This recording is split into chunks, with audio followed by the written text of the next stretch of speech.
Bonsoir à tous. Je me permets de cette expression à quelques heures de la fin de cette année qui a été glorieuse pour beaucoup de martyrs et de personnes engagées sur de nombreux territoires, à commencer par le Sénégal, pour m'adresser à ce peuple en particulier qui a eu un courage extraordinaire et qui a osé, malgré la répression sanglante dont il faisait l'objet, avec l'appui de la France de la part d'un régime que l'on peut qualifier de larbin, qui n'a pour seule vocation que de le maintenir sous tutelle d'un empire qui est en train de s'effondrer.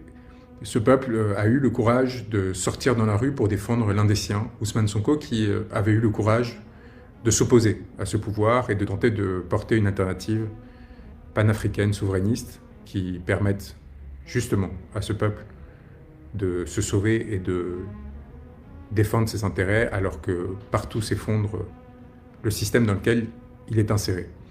On a connu de nombreux drames, on a connu de nombreux morts pendant cette période. Ils se sont ajoutés à tous ceux qui périssent au quotidien encore aujourd'hui en tentant les traverser par la mer pour rejoindre un Occident fantasmé, un Occident qui est en train de s'effondrer et pour lequel il ne faut nourrir aucun rêve. Et cette adresse au peuple sénégalais est avant tout pour lui dire la fierté que nous avons éprouvée, nous en France et partout ailleurs, en les voyant se lever et en les voyant résister à un pouvoir particulièrement corrompu. Nous sommes à un moment qui est charnière, qui est clé, et c'est pour ça que j'ai décidé de m'exprimer et de vous adresser ce mot. Comme vous l'avez vu, nous arrivons au 31 décembre avec encore des incertitudes quant à la possibilité pour Ousmane Sonko de se présenter aux élections le 24 février prochain.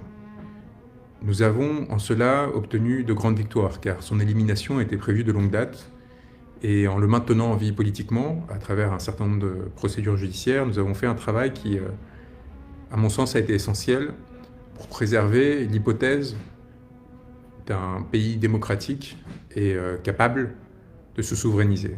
Cependant, il ne faut pas se faire d'illusions, et ce message est avant tout adressé aux patriotes, aux militants d'un parti, et plus généralement à tous ceux qui au Sénégal espèrent le changement. Je suis très inquiet, très inquiet par la passivité avec laquelle ces organisations glorieuses, qui ont montré une capacité extraordinaire de mobilisation, laissent ces dernières semaines et ces derniers mois s'enfoncer peu à peu l'hypothèse d'une candidature d'Ousmane Sonko dans l'espoir que ses avocats réussissent à le sauver. Il n'y a pas de plan miracle, contrairement à ce qu'affirment beaucoup de militants de PASTEF. Il n'y a pas de possibilité pour les avocats seuls de sauver l'hypothèse de cette candidature et la possibilité pour le Sénégal d'éviter les heures sombres qui s'annoncent dans le cas où ces élections truquées interviennent sans la candidature d'Ousmane Sonko. Je tiens à faire passer ce message aux militants, aux citoyens, mais aussi aux dirigeants du parti qui semblent désorientés par la répression massive qui a eu cours ces dernières semaines et ces derniers mois, et qui ont coupé les têtes de nombreux des responsables politiques et territoriaux de ce qui était le PASTEF et qui reste une structure de pouvoir extraordinaire, militante, qui a permis justement de préserver cette hypothèse que nous avons eu la charge par la suite ces derniers mois de prolonger. Nous avons réussi à obtenir un certain nombre de victoires décisives qui nous ont permis de faire perdurer cette option à travers le temps, et notamment ces derniers mois. La dernière en date, c'est la décision du tribunal de Dakar, comme vous le savez. Nous avons encore hier réussi à éviter l'écueil d'une élimination d'Ousmane Sonko au prétexte d'un vide qui aurait touché sa candidature, de problèmes bureaucratiques qui auraient justifié de ce qu'il ne puisse pas se présenter du fait d'une incomplétude de son dossier. On va passer sur les argumentaires qui sont évidents, qui consistent à dire que tout cela n'est que prétexte et que le seul objectif est de l'éliminer politiquement à travers des justifications bureaucratiques. Rappelez-vous d'une chose fondamentale. Le droit n'est que l'instrument du politique. Et l'avocat n'est que le porte-voix de son client. Aujourd'hui, Ousmane Sonko est emprisonné. Il n'a pas la possibilité de s'adresser à vous directement, et donc c'est à travers moi que des messages peuvent vous être passés, ainsi qu'à travers ses autres avocats. Et le message est très simple. Sans prise de conscience de ce que l'organisation rigoureuse de manifestations et de mobilisation populaire qui démontre la détermination du peuple sénégalais à faire vivre leur démocratie et à refuser de se voir imposer une élection Potemkin qui ne ferait qu'évider le processus électoral et qui définitivement ferait quitter le Sénégal des rives de l'état de droit, de la démocratie et de la souveraineté populaire, il n'y aura pas de candidature d'Ousmane Sonko en février 2024. Sans remobilisation massive des patriotes et des militants, sans pression faite sur le gouvernement qui a des adresses, a des lieux de vie, a une identité, a des visages, a des corps, a des individus qui le composent et qui dès lors peuvent être ciblés, peuvent être alpagués publiquement afin de leur réclamer le respect de ce droit du peuple sénégalais à s'autodéterminer, du droit du peuple sénégalais à s'extirper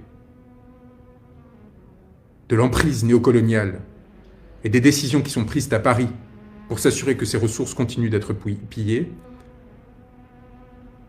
sans rappel continu et puissant de la part de ce peuple sénégalais à l'égard de leurs dirigeants, qu'ils risquent leur vie et leur devenir, il n'y aura pas de candidature d'Ousmane Sonko.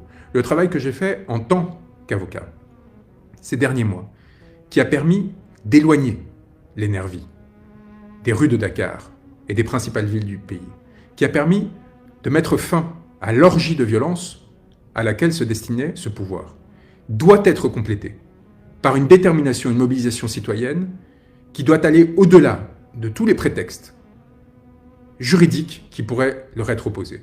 Je marque mon incompréhension publiquement quant à la soumission dont certains font montre à l'égard de ce pouvoir, alors même qu'ils sont censés faire partie des premiers cercles de M. Sonko. Je marque mon étonnement quant au fait que des mobilisations soient annoncées, puis annulées, parce que le pouvoir a décidé de les interdire, et que cette interdiction soit relayée par les supposés alliés d'Ousmane Sonko. Nous ne sommes pas les porte-voix du pouvoir. Nous n'avons pas à devenir les porte-voix du pouvoir. Et nous avons en responsabilité à exiger qu'il soit possible pour le peuple sénégalais d'exercer ses droits. C'est d'ailleurs la seule alternative qu'il nous reste à l'émeute, à la violence, au massacre dont nous menace le gouvernement actuel. Sans détermination à exercer nos droits de façon pacifique, notre droit à l'expression, à la manifestation, il n'y aura pas d'élection libre et démocratique en février 2024. Sans dépassement des craintes qu'a suscité ce pouvoir en enfermant 1000 Sénégalais, dont les principaux responsables du PASTEF, sans capacité à régénérer une structure de pouvoir rapidement, territoriale, quartier par quartier, avec des personnes désignées chargées de mobiliser les jeunes, et qui à leur tour se mobilisent pour faire parler le peuple, et pour montrer à ce gouvernement qu'il ne s'en tirera pas comme ça, et qu'il n'écrasera pas la souveraineté populaire, il n'y aura pas de candidature d'Ousmane Sonko. Vous avez montré au monde une maturité politique extraordinaire, en n'ayant pas peur des tirs à balles réelles que l'on vous opposait, en n'ayant pas peur de montrer la détermination du peuple sénégalais à se mobiliser, y compris face à la violence. Qu'est-ce qui se passe désormais, à 2 mois d'une échéance cruciale qui risque de transformer la démocratie sénégalaise en une pantomime, c'est-à-dire d'évider le suc qui donne l'énergie à un peuple, qui lui permet de se régénérer, de créer des ressources et de faire face à la misère et à l'exploitation à laquelle on cherche à le vouer. Qu'est-ce qui se passe à 2 mois de ces élections qui vous fasse tant craindre ce pouvoir alors que ces prisons sont pleines à craquer, qu'il n'arrive pas à s'opposer à vous par la violence car il a trop peur des procédures que nous avons enclenchées et qu'il ne saurait où vous enfermer si un nouveau mouvement de masse intervenait. Qu'est-ce qui fait que, de la part de la direction du PASTEF et des partis qui lui sont alliés, et de la part de ces militants qui ont été si courageux, il n'y ait pas eu, depuis le mois de juin, des mobilisations sérieuses pour exiger le respect de la démocratie sénégalaise? Qu'attend-on? Que l'élimination d'Ousmane Sonko soit définitive? Qu'il n'y ait plus d'espoir? Qu'attend-on? Une recette miracle de la part de ses avocats? Un plan miraculeux et secret qui permettrait à tous de se sauver? Ce que vous a proposé Ousmane Sonko, ce n'est pas la passivité. Ce que vous a proposé Ousmane Sonko, c'est un chemin exemplaire, par lequel lui-même a tout sacrifié, à commencer par sa liberté, par lequel lui-même a mis en jeu son honneur, sa dignité, a accepté d'être traîné dans la boue, dans un seul but, permettre aux Sénégalais de défendre leurs intérêts et de mettre fin à ce système néocolonial et corrompu. Ce qu'il vous propose, c'est de suivre son exemple. Ce n'est pas d'attendre passivement que lui-même dégage tous les obstacles et vous sauve. Ce que propose Ousmane Sonko pour l'avenir du Sénégal, c'est la possibilité pour le peuple sénégalais de se reprendre de lui-même en main, de recréer son destin, et non pas d'avoir un leader miraculeux qui résoudrait toutes les solutions, toutes les problématiques auxquelles vous êtes confrontés. Si vous espérez qu'Ousmane Sonko, par lui-même seul, non seulement arrive au pouvoir en déjouant tous les pièges que l'État lui a opposés, mais au surplus, une fois au pouvoir, résolve toutes les problématiques auxquelles le Sénégal est confronté, nous allons au-devant de grandes désillusions. Et pour éviter ces désillusions, eh bien, notre responsabilité commence maintenant.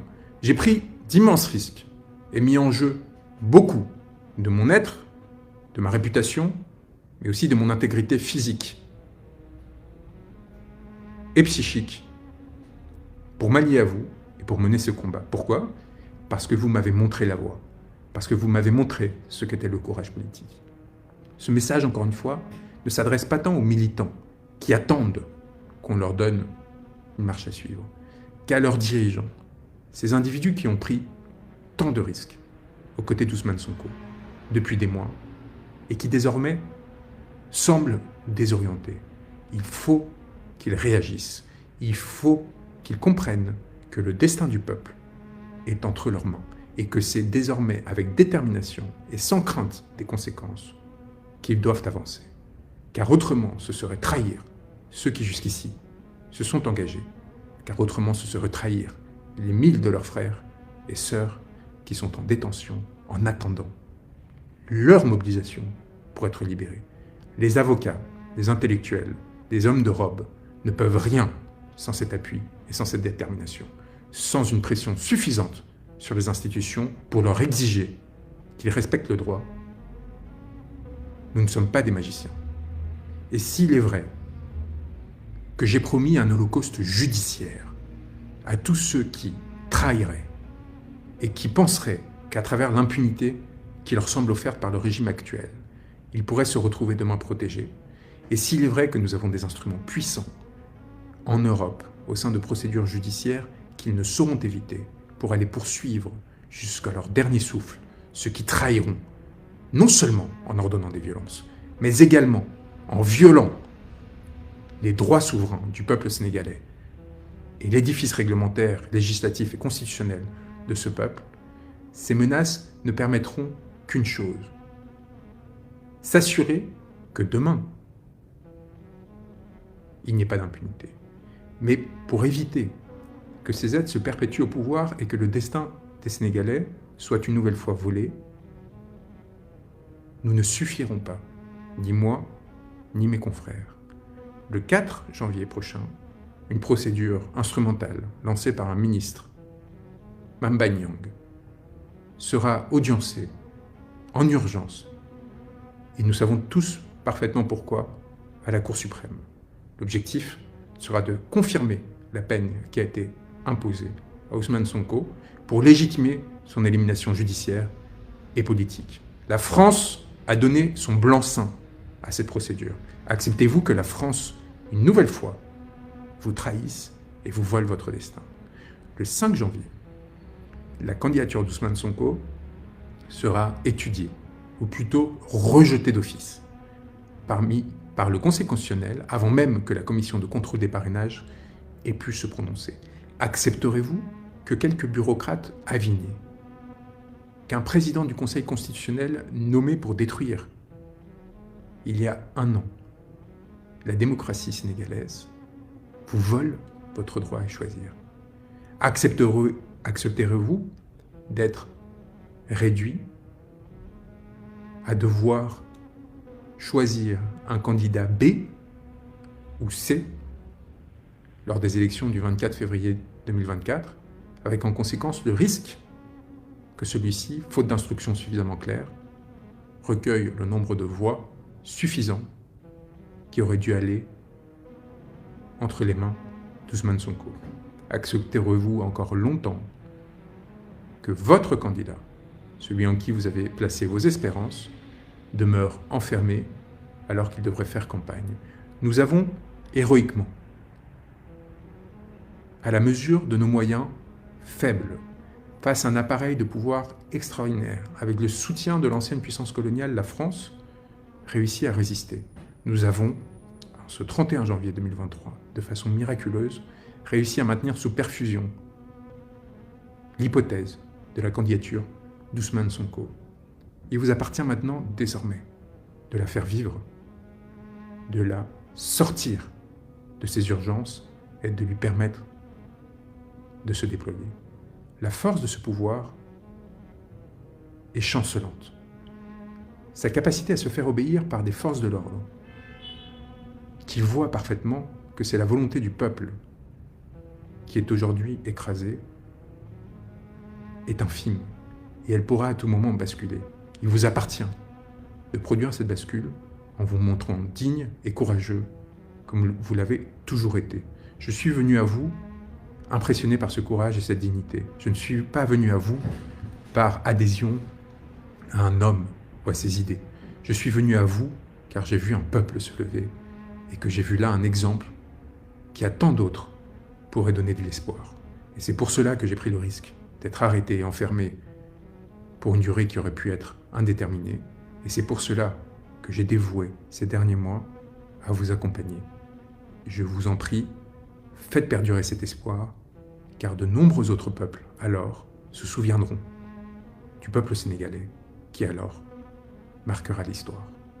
Je vous souhaite, non pas une bonne fin d'année, mais des préparatifs méticuleux et une organisation autonome s'il le faut, si vous voyez que les instructions ne sont pas suffisantes, de façon à vous assurer que la bascule intervienne au bon moment et que le peuple maintienne son emprise sur son régime. Ne vous laissez pas prendre à des espoirs de coups d'État, de coups de force militaire. Vous avez, de façon unique dans ce pays, la possibilité de vous, par votre force et votre engagement, déterminer le destin de vos institutions. Beaucoup de peuples vous jalouseraient, beaucoup de peuples espéreraient être à votre place. Vous avez de la légitimité pour le faire. Ne laissez pas cet homme qui a fait tant de sacrifices pour vous abattre par un pouvoir qui n'a qu'un espoir, faire élire l'un des siens dans le seul but de continuer à accaparer des ressources, à vous soumettre et à vous humilier. Nous serons à vos côtés, nous resterons déterminés, ne laissez pas la peur vous gagner à un moment où c'est eux qui sont en train de chanceler. Battez-vous, luttez, continuez, ne les lâchez pas. Et s'il vous faut, par petits groupes, agir de façon à leur faire sentir, partout où ils sont, que vous voulez entrer